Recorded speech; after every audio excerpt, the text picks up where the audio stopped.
Soft skills are very important to help students be able to navigate through life, just in general. First they're navigating here, how do they get through a project in history class?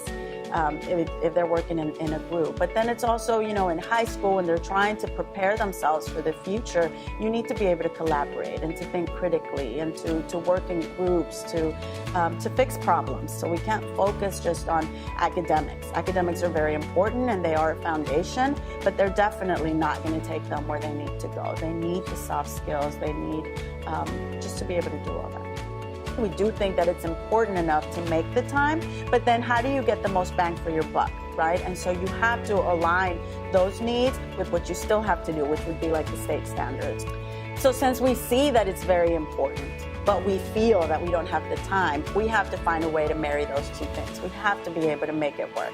And so you can find things, curriculum like LifePlan Labs that marries the two, that gets your standards, your curriculum, but still that high need for the social emotional learning and for those soft skills, because you can't really choose. You need both of them.